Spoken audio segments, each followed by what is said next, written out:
The homeless man returns lost wallet to stranger, never realizing it held the key to his own past.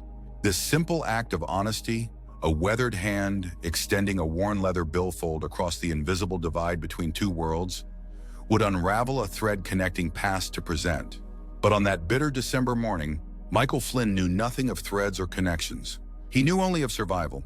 The wind cut through the layers of his threadbare coat, finding every seam and tear with cruel precision. Michael huddled deeper into the doorway of the abandoned storefront that had been his shelter for the past 3 nights, his calloused fingers wrapped around a paper cup containing coffee now gone cold. The steam that had once risen in delicate wisps had disappeared, much like the warmth in his life. 26 months, that's how long he'd been on the streets. Not that he bothered counting anymore. Time had become as meaningless as the faces that passed him daily, eyes averted, steps quickening.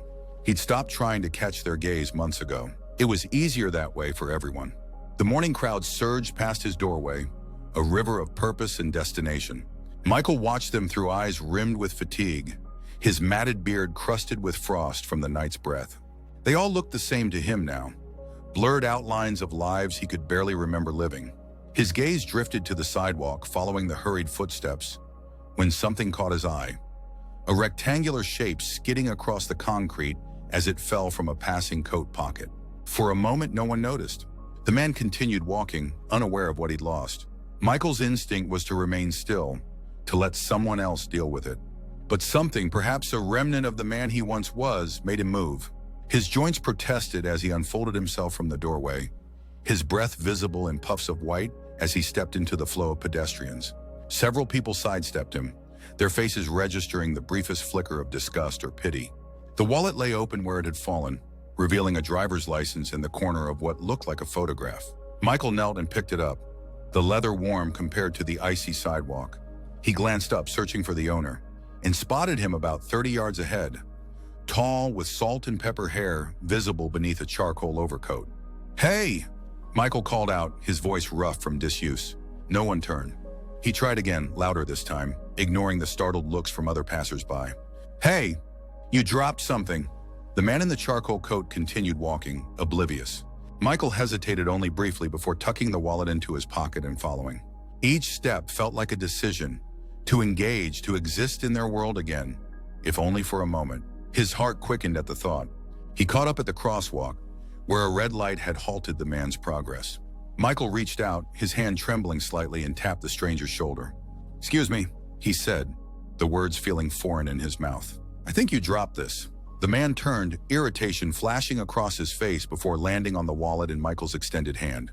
The irritation melted into surprise, then something more complex, embarrassment perhaps, or shame at his initial reaction.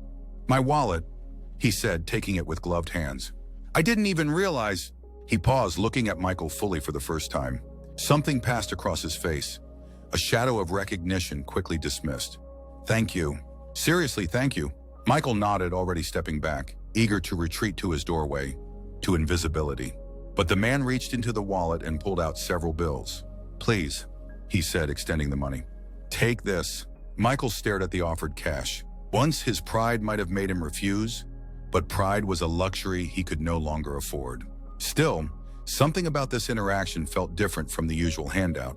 He'd initiated this. He'd chosen to help. "I didn't do it for money," Michael said, surprising himself with the words even as he accepted the bills. The man studied him for a long moment. The crosswalk signal changed, but he didn't move. Around them, people flowed past, annoyed at the obstacle in their path. "I'm James," the man said, finally extending his hand. "James Mercer." Michael hesitated before accepting the handshake. "Michael," he replied, withholding his last name out of habit. "Let me buy you breakfast, Michael," James said. "Least I can do." The offer hung between them, unexpected and disorienting. Michael's instinct was to refuse, to retreat to the safety of solitude.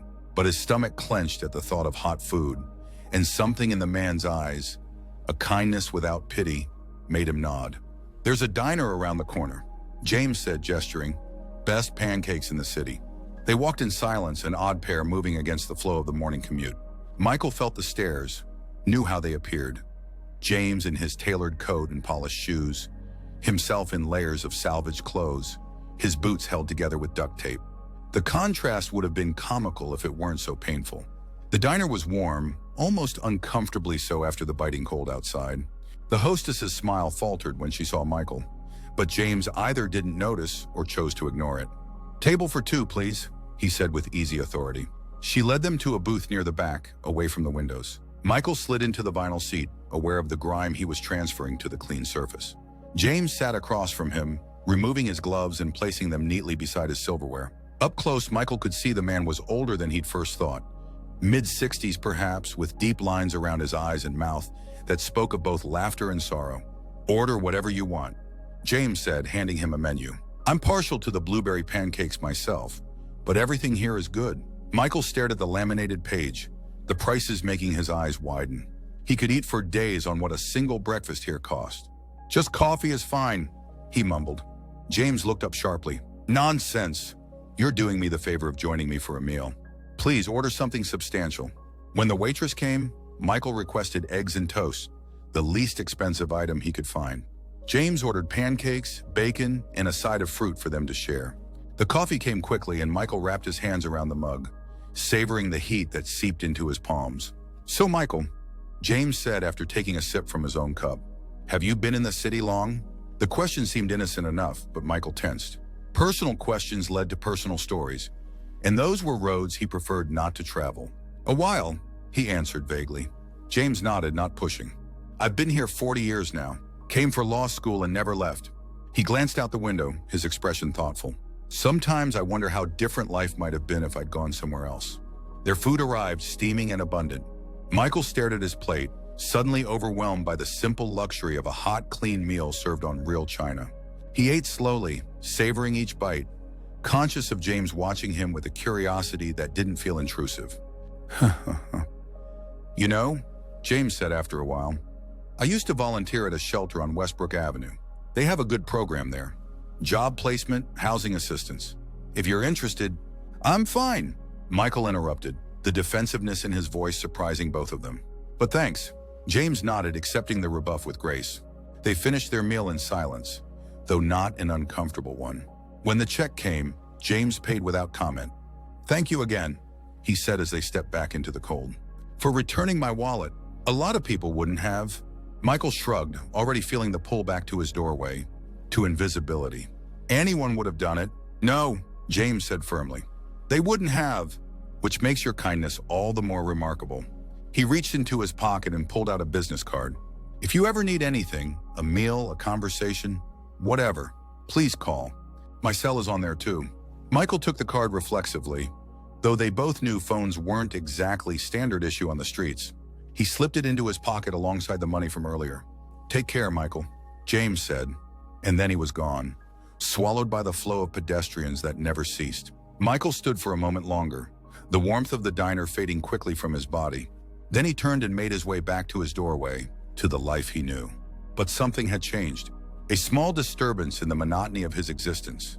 He fingered the business card in his pocket, running his thumb over the embossed lettering he couldn't see but could feel. James Mercer, attorney at law, a connection, however tenuous, to the world beyond survival. That night, as temperatures dipped below freezing, Michael sought refuge at the city shelter. He usually avoided such places. Too crowded, too many rules, too many desperate souls crammed together. But the forecast had mentioned a storm, and his doorway offered little protection from snow. The shelter was nearly full when he arrived, but they found him a cot in the corner. He lay awake, listening to the symphony of snores and murmurs around him, watching shadows play across the ceiling. His hand kept returning to the business card, a talisman of sorts in this wilderness of uncertainty. 3 days passed before Michael saw James again. The storm had blown through, leaving the city encased in ice and dirty snow. He'd returned to his doorway, preferring solitude to the chaos of the shelter. The routine of invisibility resumed, watching, waiting, surviving. He almost missed James walking past, bundled against the cold briefcase in hand.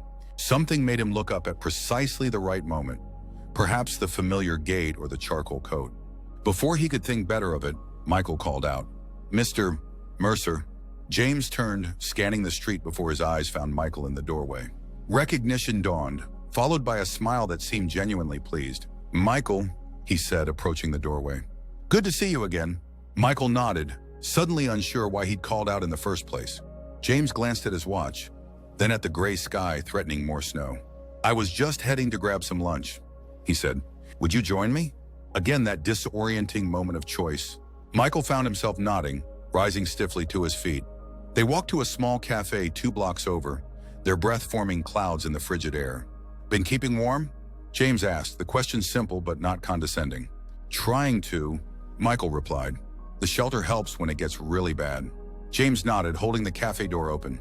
The warmth inside was immediate, as was the aroma of soup and bread. They ordered at the counter, soup and sandwiches, and found a small table by the window. "I was thinking about you during the storm," James said as they waited for their food. "Hoping you'd found somewhere warm." The comment caught Michael off guard. The idea that someone, a virtual stranger, had thought about his welfare was both comforting and unsettling. "I manage," he said with a shrug. Their food arrived, and they ate in companionable silence. Michael found himself studying James more carefully this time.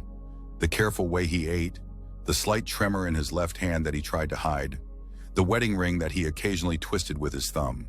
"Is your wife okay with you having lunch with strange homeless men?"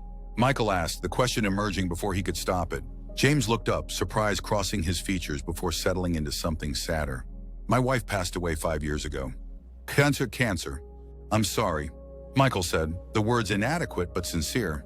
James nodded his acceptance of the condolence. "Catherine was extraordinary. She would have liked you, I think." He smiled slightly. "She had a knack for seeing past the surface of people." Something about the name stirred a distant echo in Michael's mind, but he dismissed it. "Common name, common sentiment. What about you, Michael?" James asked. "Any family?" The question hit like a physical blow. Michael set down his spoon, appetite suddenly gone. "Not anymore," he said quietly. James seemed to sense he'd touched a nerve. He changed the subject, talking instead about the city's plans for a new park, the book he was currently reading. Small talk that required little from Michael beyond occasional nods. As they finished their meal, James reached into his briefcase and withdrew a small package wrapped in plain brown paper. "I hope you don't mind," he said, sliding it across the table. "Just some essentials. Socks, gloves, a scarf. Quality ones that should last." Michael stared at the package. Charity always came with a price, usually dignity, but something about James's manner made it hard to refuse. The gift was offered not with pity but with genuine concern. "Thank you," he said, finally tucking the package inside his coat. "There's also a prepaid phone in there," James added casually. "Nothing fancy, but it works. My number's programmed in it. In case you need anything." Michael looked up sharply. A phone was different from socks or gloves, more personal, implying connection, continuation. "Why are you doing this?" he asked bluntly. James considered the question, his eyes thoughtful. "Because you returned my wallet when you could have kept it. Because it's winter and it's cold. Because sometimes people need help, and sometimes other people are in a position to give it." He paused. "And because I'd like to think someone would do the same for me if our positions were reversed." Simple answers to a complex question. Michael nodded slowly, accepting them for what they were. Honest, if perhaps incomplete. They parted ways outside the cafe, James heading back to his office, Michael to nowhere in particular. The package felt heavy inside his coat, weighted with more than just its physical contents. That night, in the relative privacy of the shelter, Michael opened the package. The gloves were lined with fleece, the socks thick wool, the scarf soft and warm. The phone was small and basic, already charged. He turned it over in his hands, this unexpected tether to another human being. For the first time in months, he fell asleep not to the soundtrack of his own breathing, but holding something that connected him to someone else. The phone remained silent for days, though Michael found himself checking it frequently, making sure it stayed charged at the shelter's communal outlets. He didn't call James, couldn't imagine what he would say, but the possibility of communication provided a strange comfort. January yielded to February with little improvement in the weather. Michael continued his routine, finding food, staying warm, surviving, but now there were occasional interruptions. James would appear sometimes as if by coincidence, though they both knew better. A quick coffee, a sandwich shared, brief conversations that gradually grew longer. Michael learned that James had a daughter named Eliza, who lived in Seattle with her husband and 2 children, that he'd practiced law for nearly 40 years, specializing in family court, that he'd grown up in a small town outside Pittsburgh and still rooted for the Steelers, even though he hadn't been back in decades.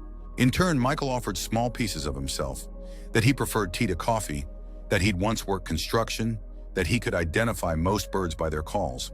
He kept the larger truths hidden, how he'd ended up on the streets, what he'd lost, who he'd been before.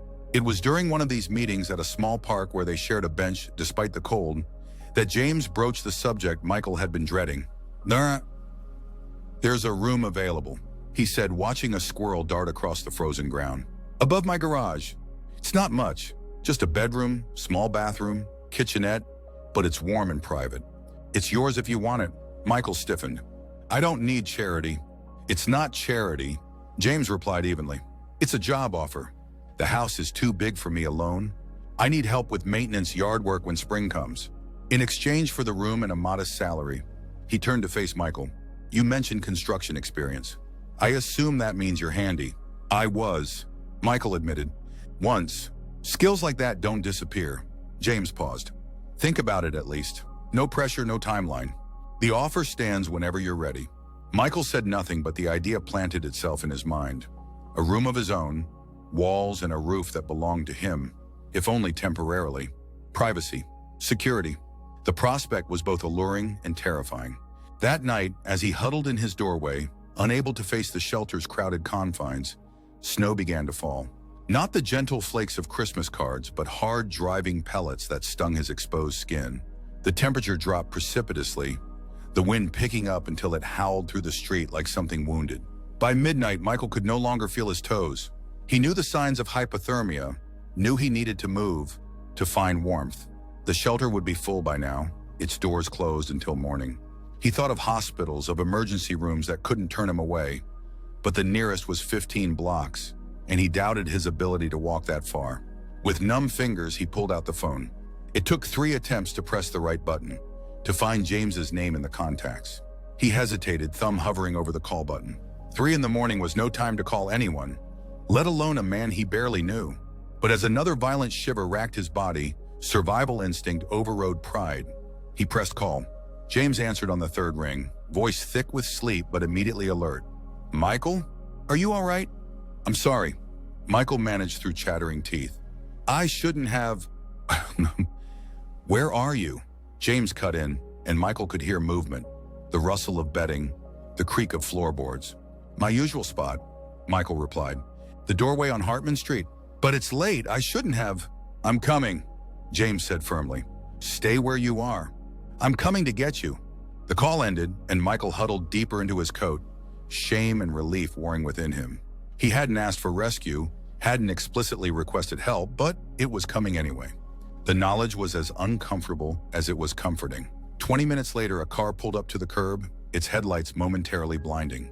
James emerged, wrapped in a heavy coat thrown over what looked like pajamas, concern etched deep in the lines of his face.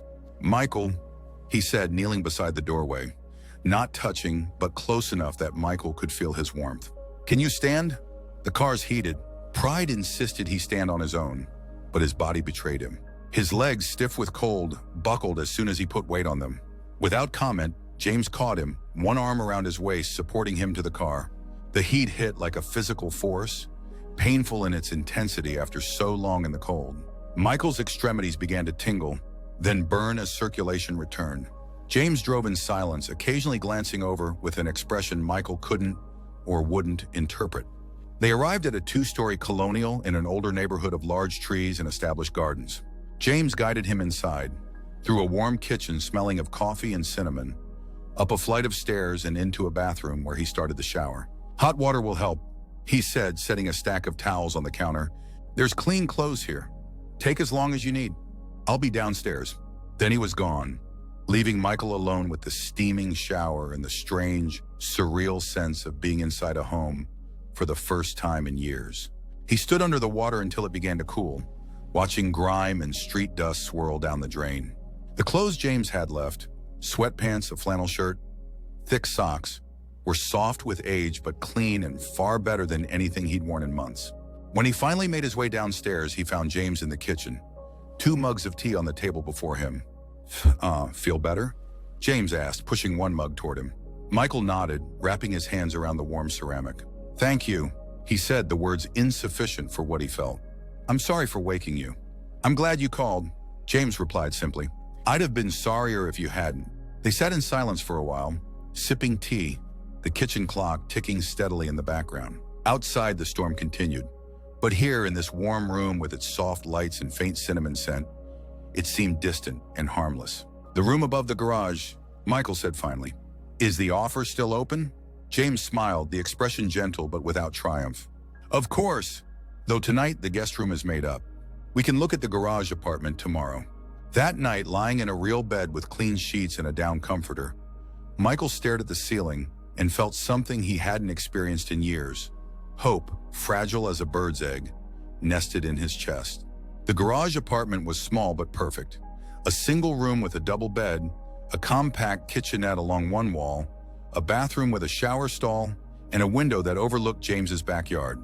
It had its own entrance, a small deck with steps leading down to the garden, offering independence Michael hadn't expected. Previous tenant was a graduate student, James explained as he showed Michael around. Left about 6 months ago when she finished her degree. I haven't bothered renting it since. Michael ran his hand over the kitchen counter, solid and cool beneath his palm. And what exactly would my job entail? James shrugged. House needs painting come spring. Gutters need cleaning. Garden's a mess. Catherine was the one with the green thumb, and I've let it go. Small repairs inside. Nothing major, but more than I can manage alone these days. He flexed his left hand, the tremor more noticeable now that Michael knew to look for it. Early Parkinson's, James explained, following his gaze, makes fine motor work challenging. The diagnosis hung in the air between them, not quite a confession, but something close to it. Vulnerability offered in exchange for vulnerability. I can handle all of that, Michael said, but I don't have tools. Garage is full of them. Catherine used to joke I collected them like some men collect stamps. A brief smile touched James's lips at the memory. They're yours to use. And so it began, a new rhythm to replace the desperate cadence of survival. Michael moved in that afternoon, his few possessions barely filling a corner of the small space. James provided basics, bedding, towels, dishes, a few groceries to start, but was careful not to overwhelm, seeming to understand instinctively that too much too soon would feel like charity rather than employment. The first few days were awkward, both men establishing boundaries, learning to share space while respecting privacy. Michael started with small projects, fixing a leaky faucet in the main house, replacing the worn weather stripping on the doors, reorganizing the cluttered garage. James paid him weekly in cash, a fair wage that Michael initially tried to refuse, arguing that room and board were payment enough. Your work has value, James insisted, and so does your time. I won't exploit either. By March, when the first crocuses pushed through the melting snow in James's garden, Michael had gained weight, his face less gaunt, his hands steadier. The constant vigilance of street life had begun to fade, replaced by a cautious sense of security.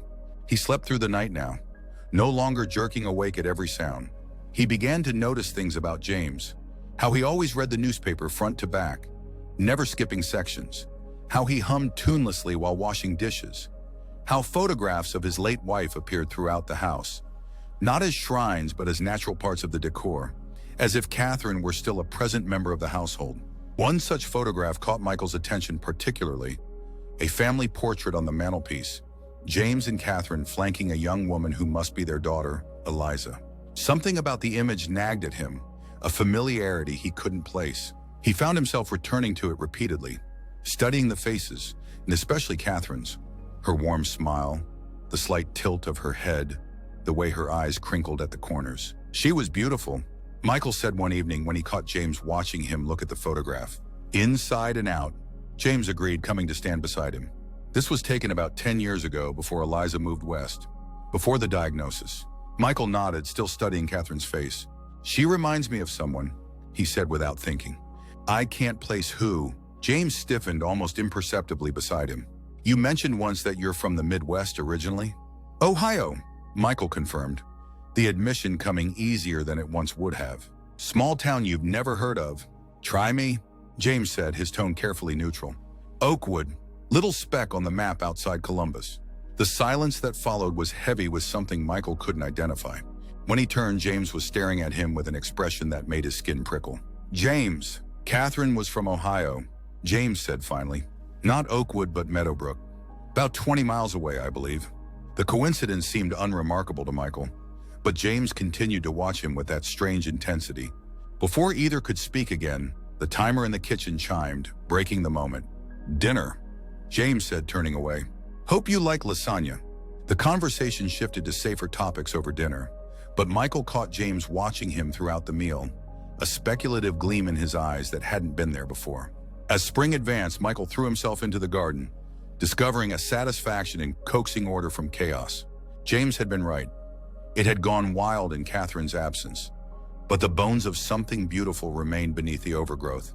Michael found himself looking forward to each morning, to the simple pleasure of working with his hands, of creating rather than merely surviving. James often joined him, sitting in a garden chair with a book, occasionally offering suggestions or memories of what Catherine had planted where.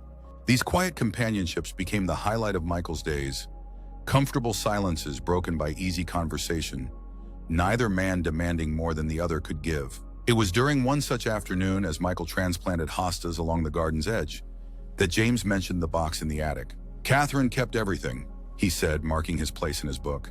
"Family records, photographs, letters, generations worth. I've been meaning to organize it, maybe digitize some of it, but..." He gestured with his left hand, the tremor more pronounced today. "I could help," Michael offered, sitting back on his heels. "If you'd like." James studied him for a moment, that same speculative gleam returning. "Actually, yes. I'd appreciate that." The attic was well organized, despite James's apologies for its condition. Labeled boxes lined the walls, their contents noted in Catherine's neat handwriting. James led him to a section near the dormer window. "Family history," he explained. Catherine was quite the genealogist.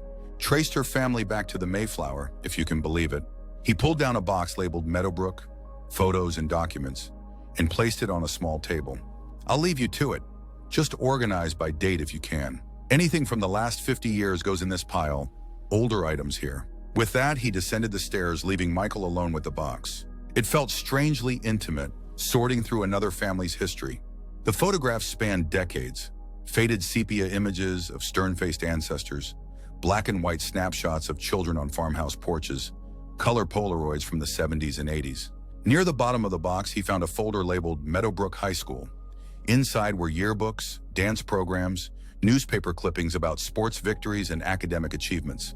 Michael flipped through idly, recognizing the universal sameness of high school memorabilia across time and place. A newspaper clipping slipped from between the pages of a yearbook. A yellowed piece about the regional debate championship of 1975. Catherine's face smiled from the photograph, younger but unmistakable, standing proudly with her team. Michael scanned the caption, finding her maiden name, Catherine Bell, among those listed. But it was another name that made his heart stutter.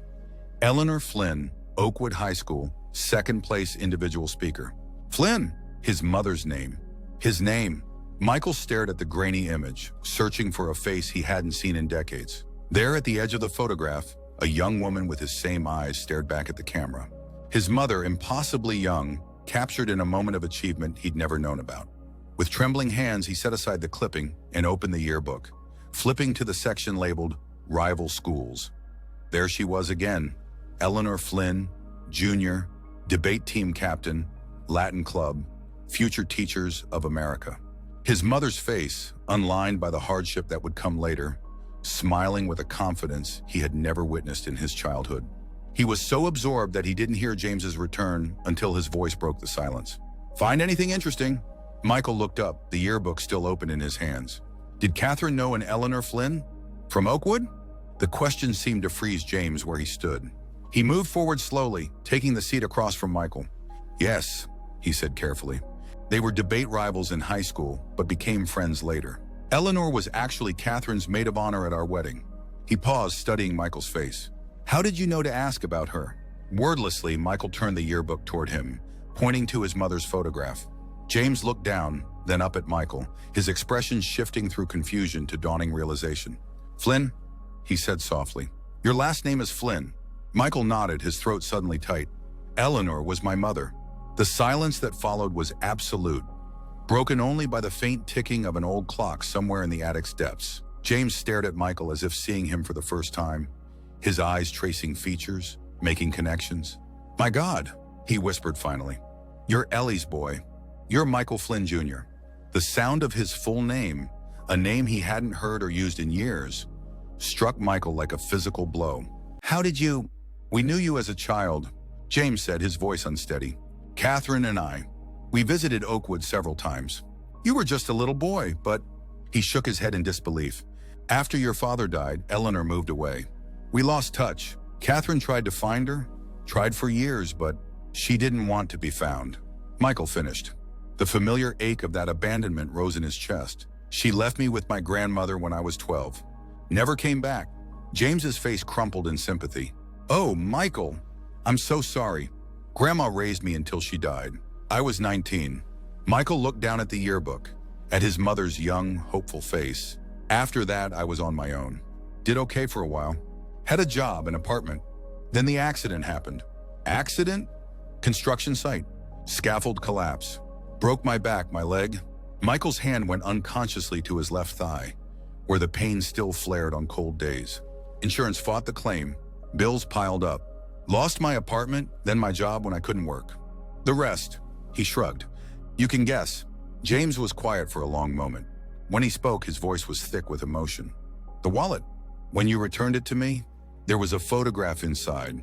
Catherine and Eleanor at our wedding. I thought there was something familiar about you, but I couldn't place it. I never imagined that the homeless man was the son of your wife's old friend," Michael finished. "That fate would bring Eleanor's son back to us in such a way," James corrected gently. "The revelation should have been monumental, life-altering. Instead, it settled over Michael like a familiar weight. One more connection severed and rediscovered. One more reminder of all he had lost. Does it matter?" he asked, more to himself than to James. "Who I was before. That life is gone. It matters," James said firmly. "You matter, Michael. Your past, your connections, they're part of you, even when they're painful. Maybe especially then." Michael closed the yearbook, suddenly tired beyond measure. "I should get back to the garden," he said, standing. "The hostas won't plant themselves." James didn't try to stop him, didn't push for more conversation or reminiscence. He simply nodded, understanding the need for space, for time to process. "The past will wait," he said. "It's waited this long." For days afterward, Michael avoided the main house, focusing instead on the garden, losing himself in physical labor. James respected his distance, bringing food to the garage apartment, but not pressing for conversation. The box from the attic appeared on Michael's doorstep one morning. Not the entire contents, but a careful selection. Photographs of his mother with Catherine, letters they'd exchanged during college, a baby announcement for Michael James Flynn, Jr. His full name, the middle name he'd never known he shared with James. He left the box untouched for nearly a week before curiosity overcame reluctance. Late one night, unable to sleep, he finally opened it, spreading the contents across his bed. His mother's life, or pieces of it, lay before him, a puzzle he'd never been allowed to see, let alone solve. There she was as a teenager, arm in arm with Catherine, both in formal dresses before some dance. There in a letter describing her first date with his father, her hopes for their future. There in a photograph holding infant Michael, her face both exhausted and radiant. A story emerged from these fragments. A young woman, bright and ambitious, who fell in love, had a child, lost her husband too young, and somehow in that loss, lost herself as well. It didn't excuse her abandonment, but it offered context, humanity. She became, for the first time in Michael's adult memory, a person rather than an absence. Dawn was breaking when he finally gathered the items back into the box. He dressed and walked to the main house, letting himself in with the key James had given him months before, but he'd rarely used. James was in the kitchen making coffee, unsurprised by Michael's early arrival. "Good morning," he said, reaching for a second mug. "Sleep well?" "No," Michael admitted. "I was looking through the box." James nodded, pouring coffee for them both. "Find any answers?" "Not answers. Maybe better questions." Michael accepted the mug with a nod of thanks. "Did you know what happened to her after she left Oakwood?" James sighed, leaning against the counter. "Catherine tried to find her for years. Last we heard, around 2000, she was in Arizona, working as a nurse's aide, apparently. That's all we knew." "She's dead," Michael said flatly. "Car accident, 2008. I found out from a cousin a few years later." He stared into his coffee. "I never got to ask her why. Why she left. Why she never came back. Some questions don't have answers, Michael. Or at least not answers that would satisfy us." James moved to the table, gesturing for Michael to join him. What Catherine always believed, and I think she was right, was that Eleanor never recovered from your father's death. Some people can't move forward from that kind of loss. So they just abandoned their kid instead? The bitterness Michael had thought long buried rose sharp and sudden. No, James said gently. They make mistakes. Terrible, unforgivable mistakes born of their own brokenness. It doesn't make it right. It just makes it human. They sat in silence, watching the sunrise paint the kitchen walls in soft golden pink. Outside, birds began their morning songs, oblivious to human sorrows. There's something else, James said finally. Something I've been trying to find the right time to tell you. Michael tensed, bracing for more revelations. Catherine made me promise before she died that I'd find Eleanor someday. Make sure she was all right. Make things right between them. They'd had a falling out after Eleanor left Oakwood. James turned his coffee mug slowly between his hands. I tried, but as I said, the trail went cold. Catherine left something for her, though. A letter and, he hesitated, some money. A substantial amount. She wanted Eleanor to have it, said she'd understand why. Michael frowned, confused by this turn in the conversation. Why are you telling me this now? Because Catherine would have wanted you to have it instead, James said simply. You're Eleanor's son. Her only child as far as we knew. The money is rightfully yours. Michael stared at him, disbelief warring with a surge of other emotions too tangled to name. I don't understand. Why would Catherine leave money to my mother? James's expression softened into something like regret. That's a longer story. One I think we need coffee and breakfast for. He stood, moving to the refrigerator. How do you feel about omelets? Over breakfast, James told a story Michael had never known. How Catherine and Eleanor had been more than debate rivals or casual friends. They'd been like sisters, inseparable through high school and college. How they'd started a small business together in their 20s, an educational consulting firm that had struggled at first but eventually thrived. How Eleanor had sold her half of the business when she married Michael's father and moved to Oakwood. The money Catherine left wasn't charity, James explained. It was Eleanor's share of what the company became after she left. Catherine always felt that Eleanor deserved it, that her early contribution had been vital to their eventual success. But the company, Michael began, was sold when Catherine got sick, James confirmed, for a considerable sum, half of which she set aside for Eleanor. He met Michael's gaze steadily. And now for you. Michael pushed his plate away, appetite gone. I can't accept that. It's not mine to give or yours to reject, James said gently. It belonged to your mother and now it belongs to you. Catherine was very clear about that. Why didn't she find us before?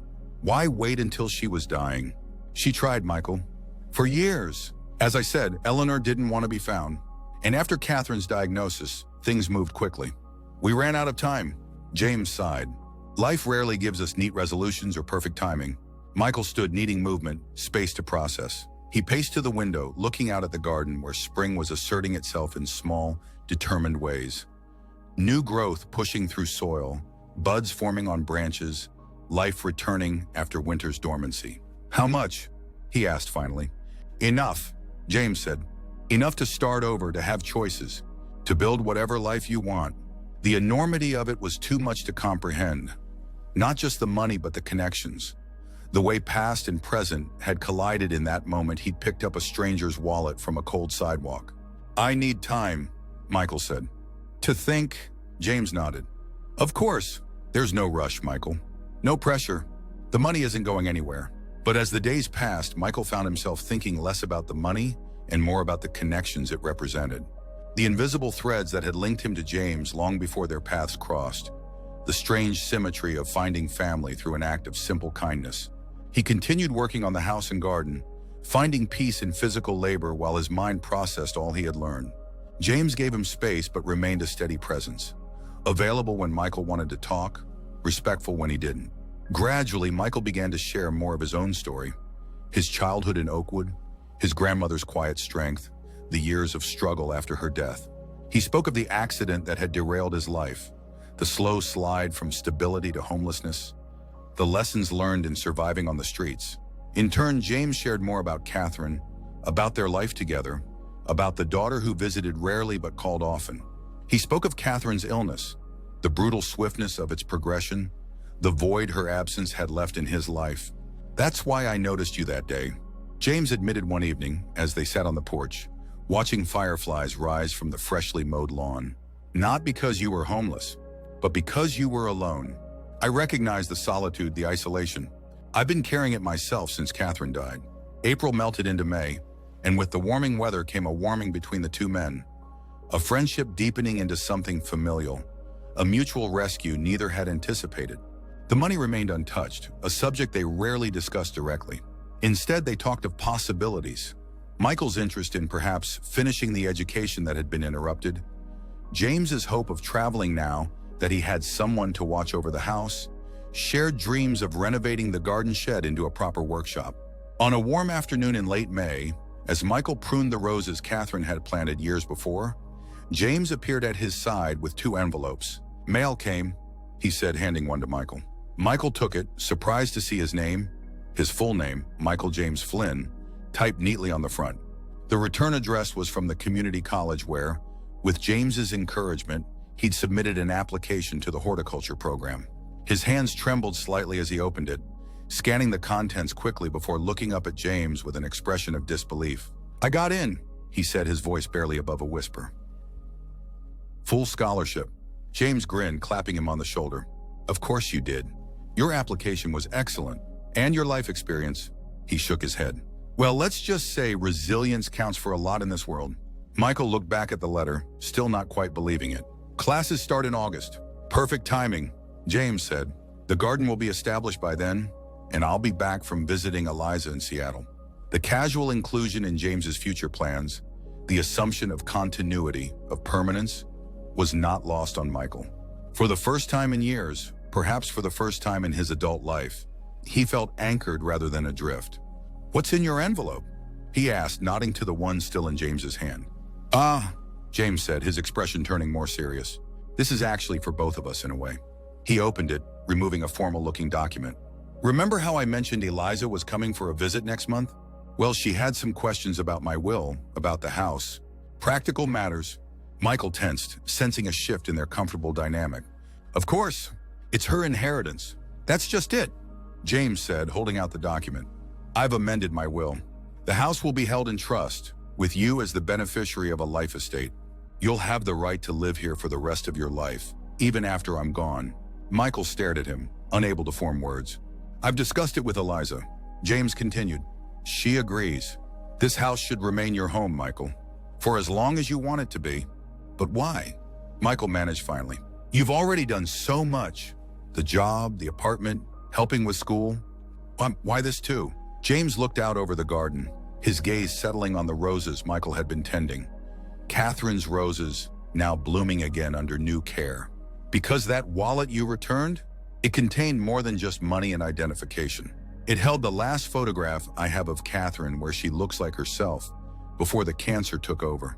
It held the note she wrote me on our last anniversary." His voice thickened with emotion. "In returning it, you gave me back pieces of her I thought I'd lost forever." He turned back to Michael, eyes bright with unshed tears. "But more than that, in a way I can't fully explain but feel deeply, I believe Catherine led you to me. Her best friend's son, alone and in need. What are the odds, Michael? Out of all the wallets that could have been dropped, out of all the people who could have found it?" Michael had asked himself the same question many times over the past months. Coincidence seemed too small a word for the chain of events that had brought him here, to this garden, to this moment. "I don't believe in fate," he said quietly. "Neither did I," James replied with a small smile. "And yet here we are." Here they were indeed, 2 broken lives intersecting, each healing the other in ways neither could have anticipated. The wallet, such a small thing, had contained more than just the key to Michael's past. It had unlocked a future. That evening, as twilight settled over the garden, Michael sat alone on his small deck, watching as lights came on in the main house. Through the kitchen window, he could see James moving about, preparing dinner, pausing occasionally to reference a recipe book that had been Catherine's. In his hand, Michael held the business card James had given him that first day. Now worn soft at the edges, the embossed lettering faded from being handled so often. He ran his thumb across it one last time, before placing it carefully in the box with his mother's photographs. He wouldn't need it anymore. He knew where to find James now. He knew at long last where home was. Inside the small apartment, his phone chimed with a text message. James inviting him to dinner. Something about Eliza calling, wanting to speak to them both. Michael smiled, typing a quick response before heading toward the main house. Behind him, the garden stood in full bloom, testament to what care and second chances could create. Beauty rising from neglect, life from dormancy, connection from isolation. The homeless man had returned a lost wallet to a stranger, never realizing it held the key to his own past. But perhaps more importantly, it had unlocked the door to his future. And this time, he was walking through it with eyes wide open, heart cautiously unfurled, ready at last to embrace whatever waited on the other side.